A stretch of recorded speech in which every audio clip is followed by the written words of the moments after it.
अब फिक्र में दो तरह के युद्ध की बात करते हैं। एक है पाकिस्तान के विरुद्ध भारतीय सेना का धर्म युद्ध। हमने इसे धर्म युद्ध इसलिए कहा क्योंकि जिन आतंकियों ने पहलगाम में पर्यटकों से धर्म पूछकर नरसंहार किया, अब भारतीय सेना उनका संहार करने के लिए तैयार है और धर्म पूछकर पर्यटकों पर फायरिंग का ऑर्डर देने वाले आतंक के आकाओं को भी सर्वनाश होगा। वहीं दूसरा युद्ध देश के अंदर छिड़ा है। यह राजनीतिक युद्ध है जो कि कल से जाति के नाम पर लड़ा जा रहा है। जाति जनगणना कराने की घोषणा के साथ ही पक्ष विपक्ष में क्रेडिट लेने की होड़ मच गई है और यह सवाल भी साथ में पूछा जा रहा है कि जब पूरा देश पाकिस्तान से बदला लेना चाहता है, जब देश का बच्चा बच्चा चाहता है कि इस बार आतंक को जड़ से खत्म कर दिया जाए, जब पाकिस्तान को करारा जवाब देने के लिए आसमान में रफेल तैयार है, सीमा पर टैंक दहाड़ने को बेताब है, महासागर में भारतीय नौसेना हाई अलर्ट पर है, तो फिर ऐसे में अचानक से जाति जनगणना कराने को के फैसले से केंद्र सरकार ने कौन सा मास्टर स्ट्रोक चल दिया है। हम ये इनसाइड स्टोरी भी दिखाएंगे, लेकिन सबसे पहले बात पाकिस्तान के खौफ की। आज हम सबसे पहले पाकिस्तान के जिस डर की बात कर रहे हैं उसका कनेक्शन सीधे 26/11 के गुनहगार और पहलगाम हमले में शामिल आतंकियों के आका हाफिज सईद से है।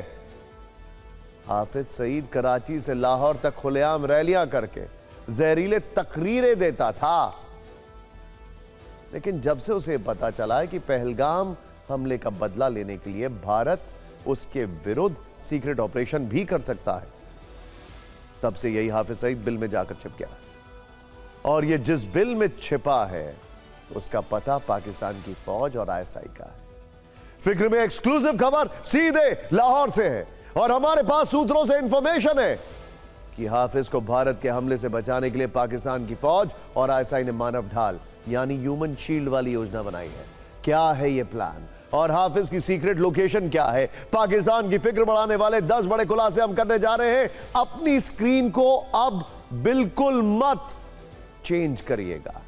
हाफिज सईद के बारे में पहला खुलासा, उसे भारत के कोवर्ट ऑपरेशन का खौफ, यानी उसे लगता है कि भारत की सेना उसके खिलाफ कोई सीक्रेट ऑपरेशन चला सकती है, उसका अंत कर सकती है। हाफिज सईद के बारे में दूसरा खुलासा यह है कि पाकिस्तान की फौज और आईएसआई उसको भारत के इसी कोवर्ट ऑपरेशन से बचाने के लिए दिन रात जुटी है। हाफिज सईद के बारे में तीसरा खुलासा यह है कि आईएसआई ने लाहौर के जोहार मोहल्ले में हाफिज को एक सेफ हाउस में छिपा दिया है। रिपीट, लाहौर के जोहार मोहल्ले में सेफ हाउस में छिपा दिया है। Safe house.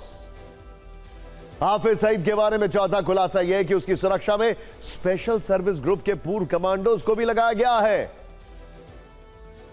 हाफिज सईद के बारे में पांचवा खुलासा यह है कि सेफ हाउस के अंदर भी एक कंट्रोल रूम बनाया गया है। हाफिज सईद के बारे में छठा खुलासा यह है कि उस सेफ हाउस के बाहर भी पाकिस्तानी फौज के कई जवान तैनात किए गए हैं। हाफिज सईद के बारे में सातवां खुलासा यह है कि लाहौर के सेफ हाउस में उसकी सुरक्षा 4 लेयर की सिक्योरिटी में की जा रही है। हाफिज सईद के बारे में आठवां खुलासा यह है कि जिस सेफ हाउस में हाफिज सईद छिपा है वहां चारों ओर इशारे से पहचानने वाले सीसीटीवी कैमरे लगाए गए हैं। हाफिज सईद के बारे में 9वां खुलासा यह है कि सेफ हाउस के 4 किलोमीटर के दायरे में भी सीसीटीवी कैमरे लगाए गए हैं ताकि हर आने जाने वाले अनजान शख्स पर नजर बनी रहे। और हाफिज सईद के बारे में 10वां खुलासा यह है कि पूरे जोहार मोहल्ले की ड्रोन से भी निगरानी की जा रही है। लेकिन बात यही नहीं खत्म होती है।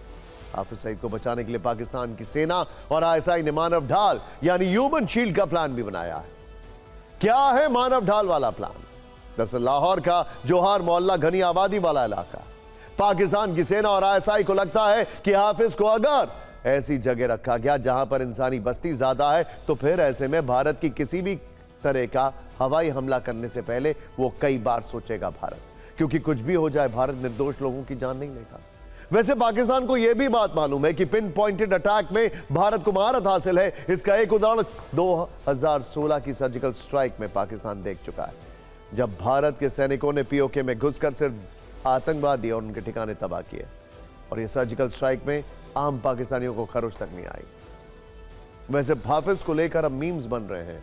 जिस तरीके से उसको सेफ हाउस में रखा है, पूरा हाफिज एक डायपर में बंदूक के साथ दिखाई दे रहा है। ऐसे कई मीम्स वायरल हो रहे हैं आजकल।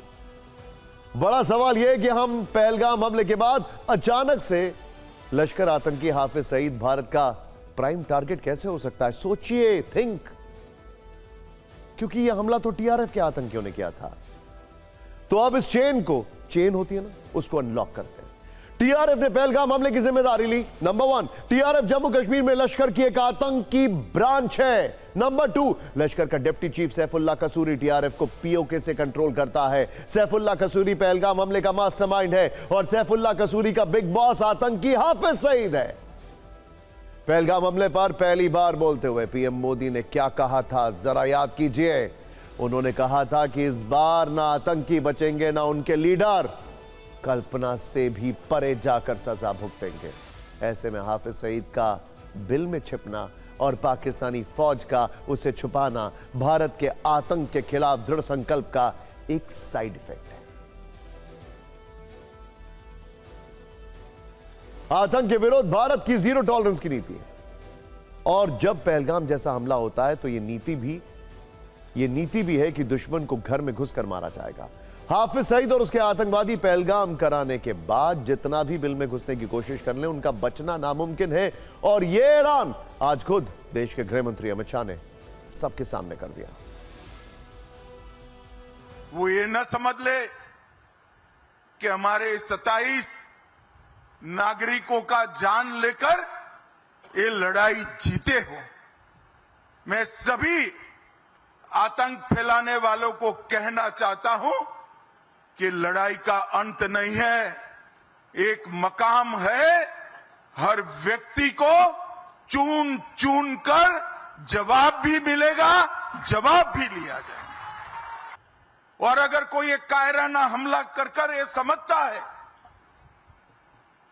कि हमारी बड़ी जीत है, तो एक बात मन से समझ लीजिए, ये नरेंद्र मोदी सरकार है, किसी को बख्शा नहीं जाएगा, किसी को बख्शा नहीं जाएगा। और जिन लोगों ने एक कृत्य किया है उसका उचित दंड उनको निश्चित रूप से दिया जाएगा।